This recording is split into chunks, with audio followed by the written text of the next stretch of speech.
So, welcome everyone to our Study Abroad podcast series. So, today we have Apoorva, who is studying at the University of Leeds, and we'll be knowing her journey from the day she thought about studying abroad to now. So, welcome Apoorva. Thank you, Vishal, for inviting me. So, Apoorva, please tell us a bit about your hometown and how do you decided to come to Leeds or any place abroad? When was the very first time such a thought came to your mind? Okay, so I am originally from Hyderabad, Telangana, and I did my BBA and I graduated around 2021. So ever since my second year of doing my BBA, I was looking into study abroad programs. I used to visit a lot of consultancies, get a proper idea because I am a bit indecisive. So I was looking at US, UK, Australia, Canada, every option possible. But I got 2 years of work experience, and during my second year of work experience, I sort of indulged a little bit more into looking at countries because I was not really satisfied with where I was working at. And UK particularly attracted me because I personally always wanted to visit or sort of work in a European country. So I was looking at UK, I was looking at Italy, I was looking at Germany and Netherlands as well. And I had gotten into a few universities in Italy, but after speaking to a few people, there's a huge language barrier over there. And I already am going to be entering a new field. I do not want to have, the burden of learning a new language. So that's how I chose UK as a country. And my university, I made a decision of joining this university predominantly for the course I'm doing. So I'm doing a course where I'm getting to learn how technology works in synchrony with management. And there are not a lot of universities that offer this particular program. I only got into like two or three universities that offer this program. So it was a little bit on the niche end, if I may say. And I chose Uni of Leeds because it is ranked among the top 100 universities in the QS World Ranking, and that obviously holds a lot of significance. And it's also part of the Russell Group universities in UK, and that also holds a really huge amount of significance. And Leeds also is a pretty big country, pretty big city compared to other small towns. It's not as big as London, but it's a little bit on the same, I think, wavelength as Manchester or Birmingham. So you have a lot of opportunities. But yeah, that was why I decided to come to UK. Sure, that's good. And once you decided about like few of these countries, so how many colleges did you apply to roughly? I applied to, I think, about 7 to 8 universities, and these universities were free. Application fee was not there because most of them were Russell Group universities. There were two, three universities that I paid for. One was, I think it was Lancaster University, and I had gotten in, but again, it was ranked a little bit below University of Leeds. So I think after 7, 8 applications, after hearing back from them, I chose this uni. Okay. And once you made this decision of coming to Leeds, you had to do your visa, flight accommodations. How were those decisions and arrangements made for you? So I was actually talking to a consultancy. I had someone helping me out throughout the process, right from sending out the application to even providing me a recommendation as to which university I had to select. Once I got the offer letter saying that, okay, you are selected, that's when I had to first do a payment to the university to block my seat. It was like an initial payment. And then I moved on to collecting my documents for the visa application. And even the visa application, I had someone who was taking care of it. So all I had to do was make sure that whatever documents they were asking for, I had just kept it ready. Sure. And what was the duration of this whole visa process from the time you started collecting the documents to getting the visa on your passport? I think about a month, I think, yeah, in about a month, I got my visa approved.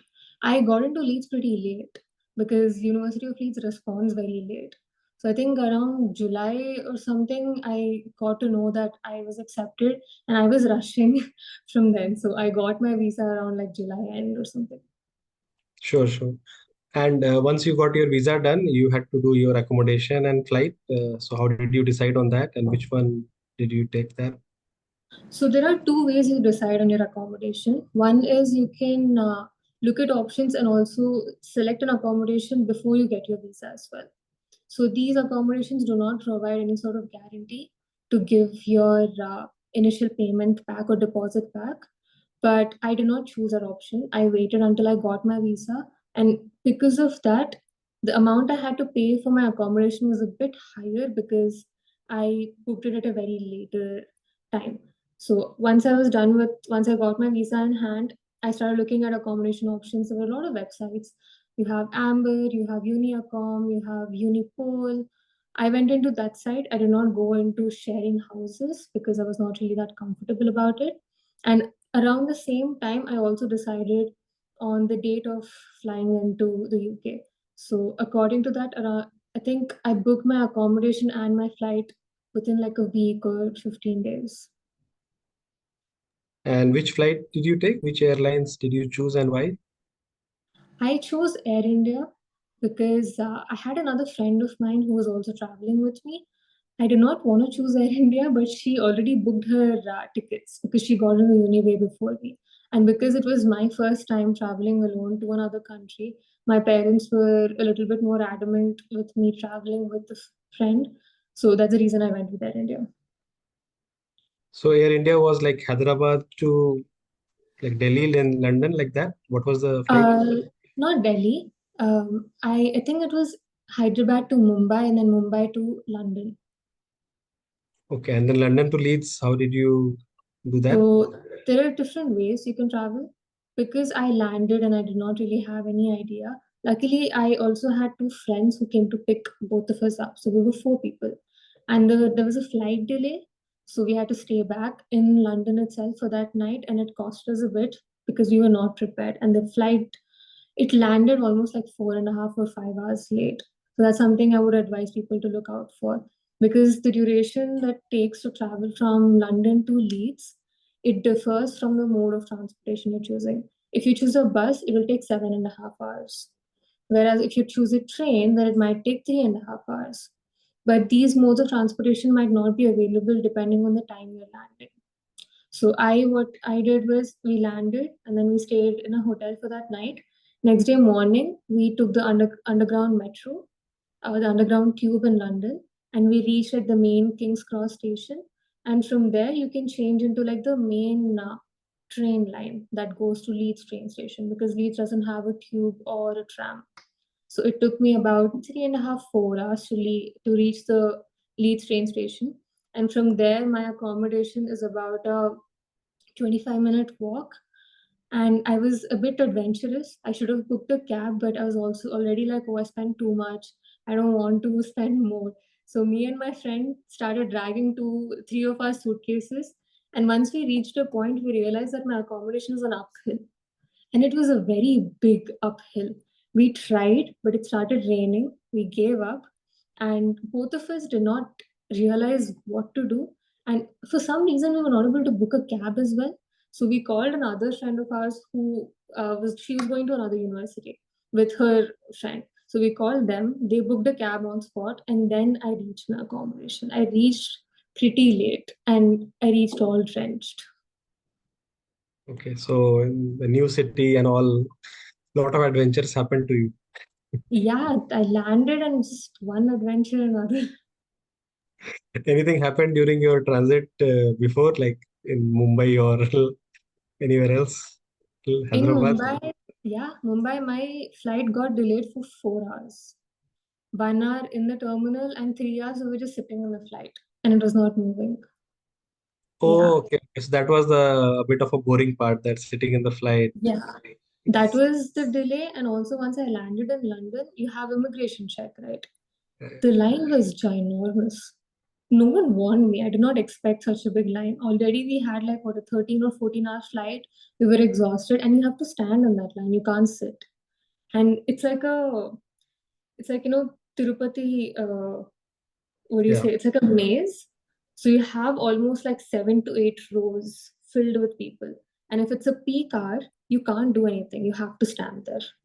And they'll ask you certain questions. They'll ask you questions like, oh, is someone gonna come pick you up? And it's always advised to not tell them, but if someone's coming to pick you up, just be like, oh no, like I'm gonna go from the train station or something. Yeah, yeah. So I guess this airport has this side effect of standing a lot, right? Like when you check in, I mean, when you enter the gate, you have to stand. When you check in, you have to stand. Security Yeah, check, you have to stand. Immigration, again, you have to stand. Boarding, you have to stand. And the yeah. reverse once you land. It's a Definitely, if lot to of stand. standing. Yeah, it's lot of standing. So I think that's why a lot of people actually get tired even with a plane journey, because the Hmm. plane journey might be comfortable enough by sitting and all, but this lot of standing that happens, it's way more than even a train journey. Definitely, it takes for 2 hours to prep to get into a plane, and once you get down, if it's another country, you're dead. Like I traveled again to India and I came back. That time it took even more time for me because I traveled around peak time. It was 6 p.m. or 7 p.m. when I landed. So I was almost outside that room and then I slowly joined the line because the line was that long that they had to place another group in another room. So this also shows that a lot of people, I mean, this Mumbai to London or maybe Delhi to London route is quite jam-packed. Like a lot of people land, or maybe at the same time, a lot of flights land actually there. So there's a lot of Yeah, immigration that has to happen. yeah. And another reason is because London itself, the Heathrow airport is ginormous. It's a very big airport. The mistake I did was because my friend booked it to London, I didn't look at the Manchester airport. And Manchester is way closer for me. It's literally a 40-minute cab journey. And I wanted to book the Manchester airport, but because my parents insisted, I chose the longer option.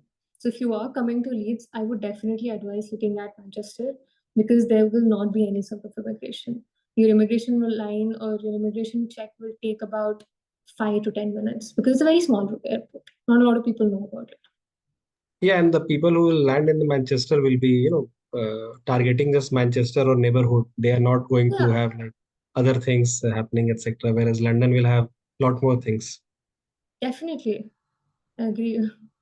Sure. And once you landed and you came to your accommodation, all drenched and all, like got adjusted. So there are few cultural shocks you might have encountered, like cooking, cleaning, washing. You have to do by yourself. How was that adjustment for you? I mean, cooking, cleaning, washing, and all was pretty okay because during COVID time, it just became a normal culture back home. But the thing where I struggled was I had packed Maggie. I didn't pack any other food item. No ready-made meals, no nothing. I don't know with what confidence I landed in the country. But when I landed, there was only one supermarket that was right beside my accommodation, and we were very tired. We didn't really know like what to do. But around the time I landed, I think a lot of Indians landed, or a lot of students landed in general. So all the goods in the supermarket were gone by the time we went. So there was nothing there. We just had cup noodles, or we had something that I could not really understand. I didn't know how to eat it, or I don't know how to cook it. So all we bought was just like 2 or 3 cups of cup noodles, and we came back and we ate that, and we just crashed. And it took me around a month or 2 months to figure out the nearest supermarket that was a little bit affordable. And that's Aldi. Let me tell you, it's Lidl and Aldi. These are two affordable supermarkets. You can go to Sainsbury's or Morrison's or MSM. They do provide high quality goods, but as a student, we can't afford it. I did that. It was a mistake. Aldi it's a little far from where students live, and so is Lidl, but it's fine when it comes to saving money. Even if you book a cab and you go with like 3, 4 people and you come back with 3, 4 people, you will still save a lot of money compared to shopping in Morrison's or Sainsbury's. So it's like that much of a pricing difference. Yeah, it's completely retail price. And people did tell me about this because I did my research, but again, I never spoke to someone. And these supermarkets names, it's quite hard to remember. I am used to Ratnadeep more and everything. Out of nowhere, all these new names, I was like, okay, I'm not able to remember. And so my accommodation is right behind the university. So it's just like a 7-minute walk. Whereas students usually live in the city center or in the other side of the university. So no one even knew where this was, where my accommodation was. And for me to go towards uni, it is again another uphill, and that was not mentioned anywhere on any site or even on Google Maps. So once I landed and I had to go for my first class, I cried. I was like, I have to do this every single day. But yeah. Sure. And once you went to your first class or the first few weeks of classes, what were the major difference that you see, like India versus UK or Leeds versus your previous college in India? Well, I think one difference that I really noticed and I really liked was how interactive the professors were. This was not something that you usually see in India, at least from the college that I studied and I came in. You have a syllabus, you just follow textbook and you're done. But these professors, they expect to hear from you. They want you to ask them questions. In fact, one of our professors didn't have anything planned for the last 4 weeks. She asked us, what do you want to learn? Tell me, I'll create a module around it. So the amount of feedback that they thrive on or that they actually encourage you to give is very, very interesting.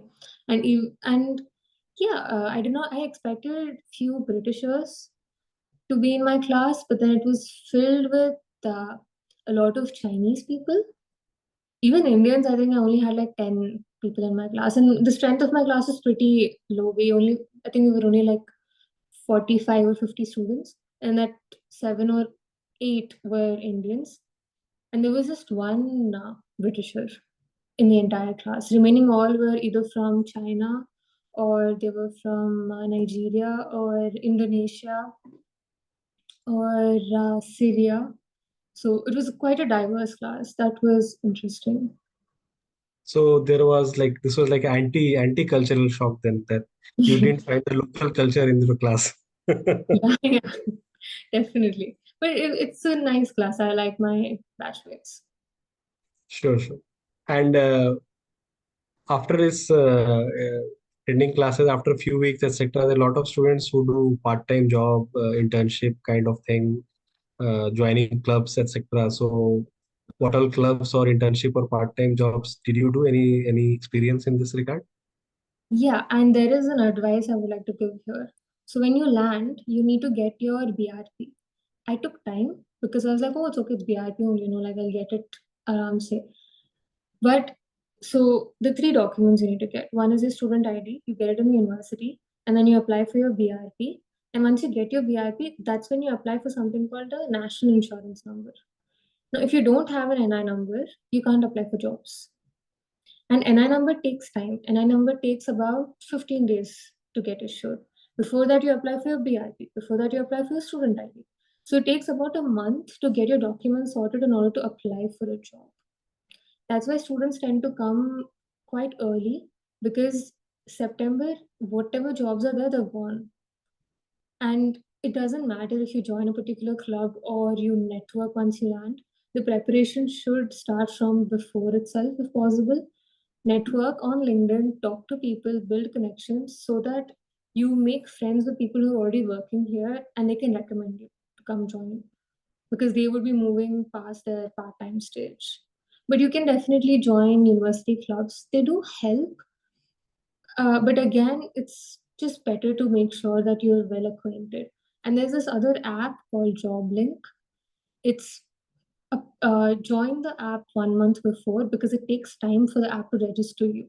And this app will give you it gives you details of all the vacancies available in the university. Sure, sure. Yeah, that's a good advice for the audience to prepare a bit in advance and maybe connect with some of the seniors who are graduating, because they can just pass on their part-time job to you maybe, or pass on their accommodation, etc. also. So you never Yeah. know, what helps they can do, or even for a job like full-time job. So Mhm. it was good to connect with the seniors. Sure. And I see that you are also a student ambassador for Amber. So was Mhm. this before you joined Leeds, or was that happened after you joined Leeds? So I applied for it when I was in India itself. It was just a fluke apply. I didn't really understand what the program was. And there was just an initial telephonic screening call in September, and I got in pretty easy. So Amber is not exactly it's an incentive based program. So get if someone books through you, then you get some sort of a commission on that booking. And apart from that, they do give you little bit of work here and there with regard to any requirements that they might have because their team is based in India. So sometimes they have property visits, or sometimes they want downloads, or they want promotions. They'll ask you to set up a stall in uni, and they pay you for that. But it totally depends on the requirement. However, it's a good side hustle. So I think being on the program definitely helps you if you're not able to land a part time immediately. Sure.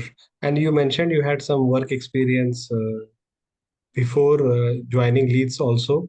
So did it help in some ways? Like what was, let's say, you may have encountered people who have zero work experience versus you with some work experience, or some people like you. How do you see the difference of, let's say, understanding, or the way they adjust, or the way they approach things? Do you see a difference? Like, does it make a difference to have a bit of experience or not much? Well, a little bit, I guess, because I feel like masters is a program that is designed for people who worked at least a little bit, not just people who graduated. Because the program is, I mean, at least my program is not just completely a textbook based program. It's theoretical, but you also need practical knowledge. That way, there was this one person in my class who graduated and they immediately joined. So for them, it's like they were just continuing their education.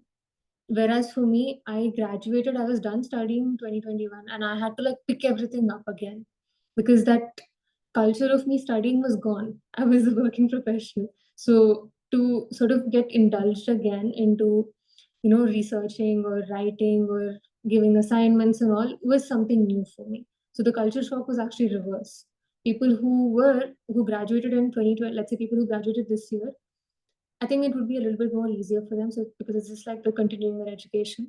But people who worked, I think for them it would be a little bit tougher because we stopped studying 2, 3 years ago. And that time studying is very different from this time studying. And I think in your case, you had a 3-year degree for your bachelor's, right? And 1 year master's. Mhm. So if you didn't have any work experience in between, you could have just finished like in 4 years straight, which is a usual case of lot of bachelors. Yeah. How do you see this? Yeah, I think I should have done that. I worked because my undergrad I didn't do it at a prestigious university. So I wanted a good background, and I was really scared that because of my undergrad university, I wouldn't get into like a really nice university. However, that did not really factor in because when I joined the same year last year, I stumbled upon another super junior of mine who graduated in 2023. So she's 2 years younger than me, and she joined a similar course as me. But she also got into the university. So that was that was quite surprising for me because then I was like, oh, so I didn't have to work. I could have just applied as soon as I graduated. Working does help, but I do not work in, very recognized companies. If you worked in, like proper MNCs or good corporates, I think that would factor in.